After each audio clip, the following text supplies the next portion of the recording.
Alright, so today we're going to get an engine put on it, and we're going to go with the favorite for budget go-kart people, the Predator 212. It's the same thing that's on the little green one.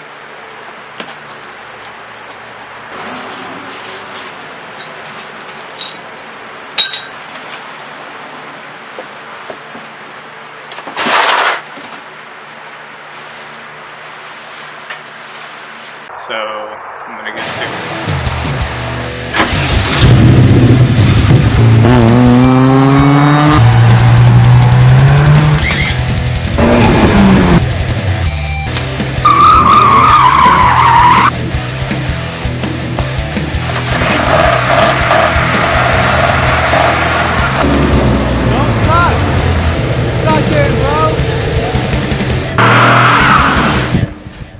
Just got a basic eBay clutch from a cheap Chinese company or American company that sells Chinese parts. Either way, it's all the same. Just held on with some Allen head keys, and it is a threaded hole here, so I could put a bolt in there to keep it. It's probably the smart thing to do. The other one I don't have that. I just have these Allen keys tightened down pretty hard. So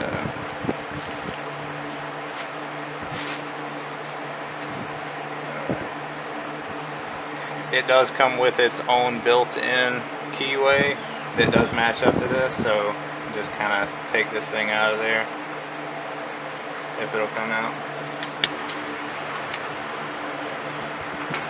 Just slide that on.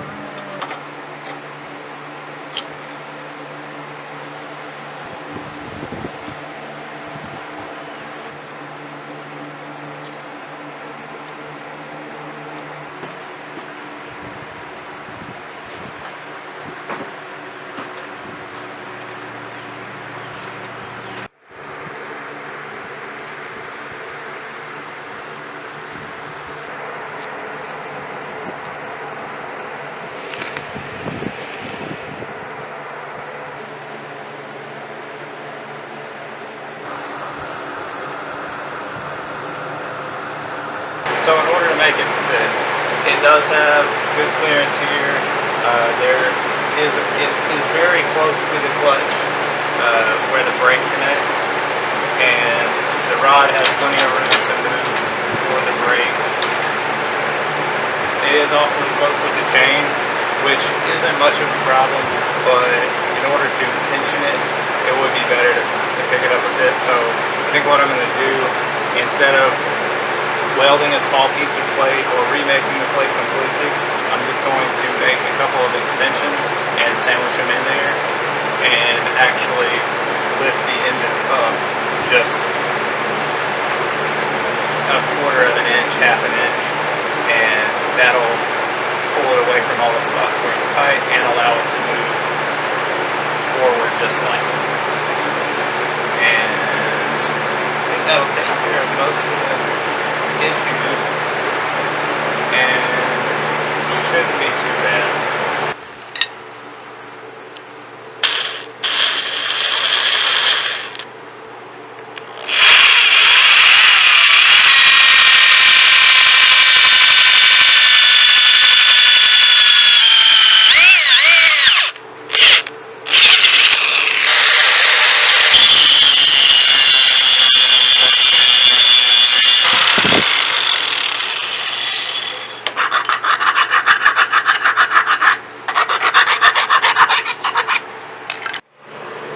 Alright, so these are way overcomplicated adapters. So if you're looking at it from the side, you've got engine bolted at the very top, spacer for the adapter pieces, and then this one is just tightened down to hold it to the engine. This one is holding it to the plate, and this one's holding it to the plate in the front.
Alright, so after spending the whole day trying to do this the lazy way and failing to get that to work properly, I'm going to go ahead and actually back up a step and do it a little more the right way.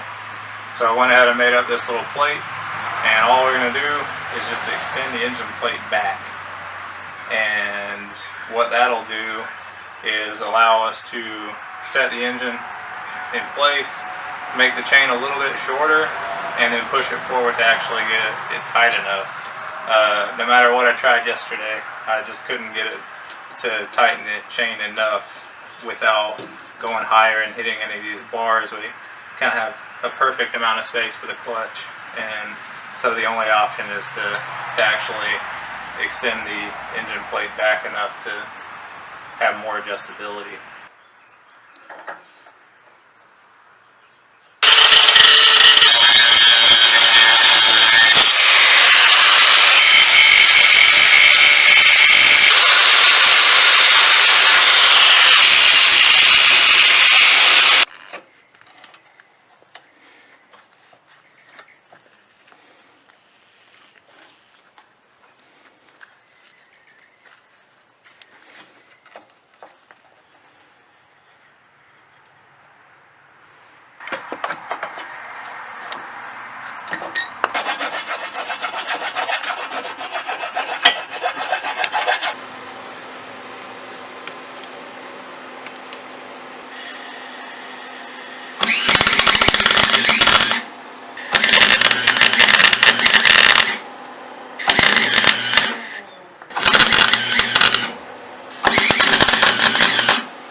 So I got this thing going a little while ago, but I'm just now getting around to doing a video of driving it. It is a live axle instead of just one-wheel drive. It's a bit heavier than the green kart, so I got some weight reduction here. Maybe that'll help out a bit. But I guess let's just jump right into it. Throw some cameras on there and just drive it around a little bit, work the kinks out of it, and then go ahead and do the time lapse and see how it compares to the green kart. But first, I gotta add some air to the tires, as these tend to run out after overnight.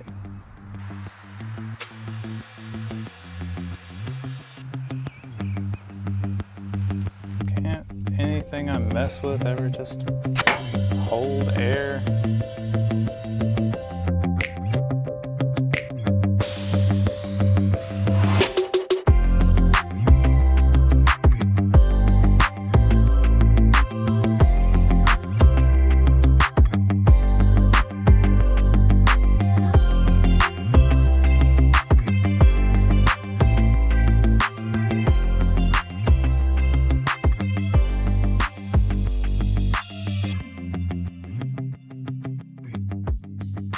All right, we're lined up on the starting line. We're gonna do the same thing we did with the green go-kart. We're just gonna do 3 standing laps going forward, and then we'll reset and we'll do 3 going in reverse, and we will compare the times, see how they do.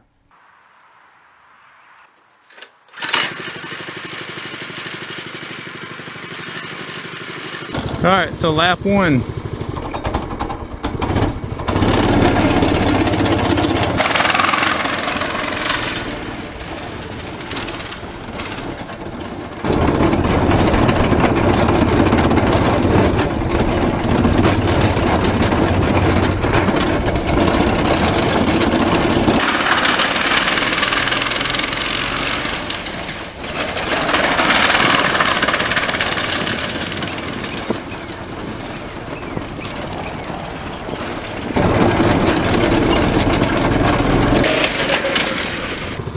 Lap 2.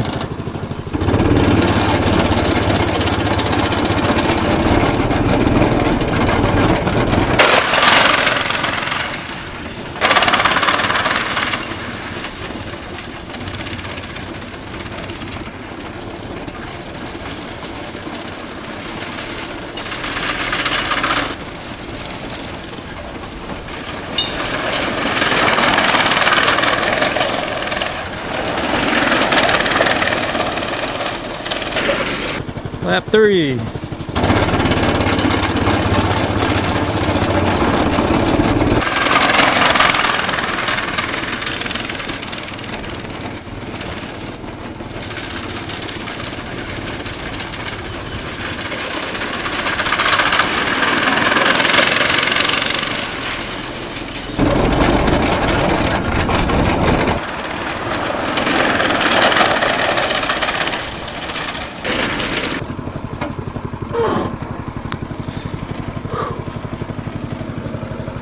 All right, we'll do the reverse laps now. So lap 1.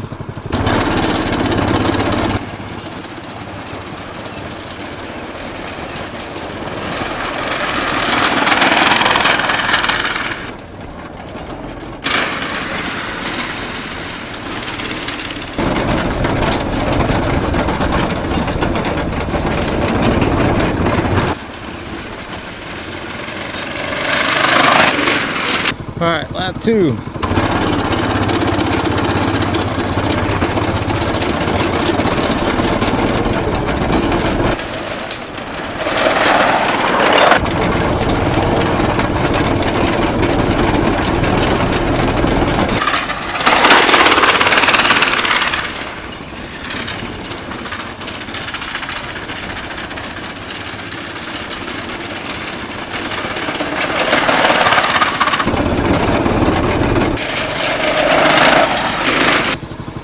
And 3.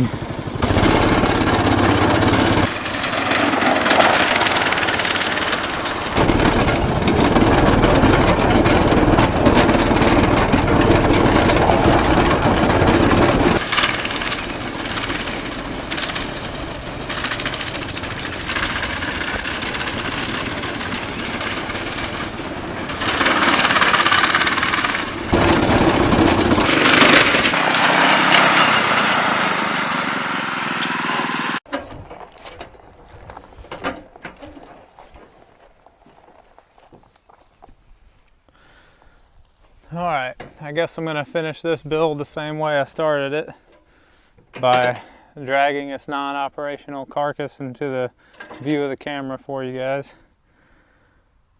It's not that big of a deal, actually. The chain just came off right as I was finishing up the laps.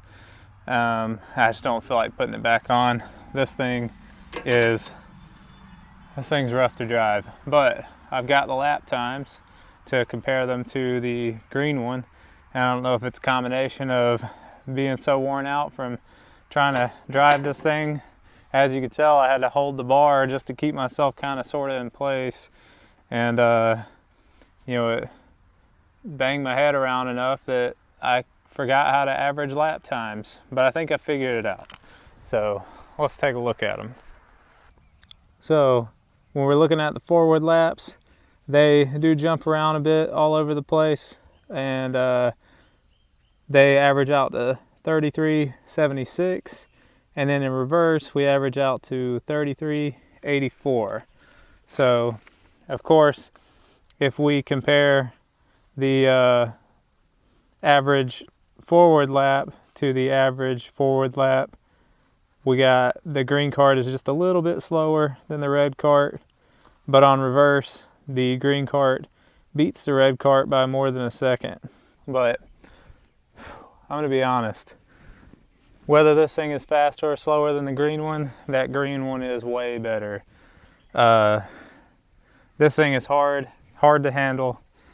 It doesn't steer very well unless you're going full speed, and then sometimes it wants to completely understeer and drive straight off the track that you're on. I almost drove into the railroad tracks beside my house twice, and that was not fun. But anyway, we're gonna call it quits here. Maybe in the future I'll get this thing dialed in a little bit better, because it's rough. It sounds like it's gonna come apart anyway. So I'd like to redo the live axle setup instead of the weird randomness that's going on. But we're gonna leave it this way for the comparison. All we have left is the third go-kart to get going. That'll, be in a while. But once we get all three, we'll compare them and see how they do. Thanks for watching.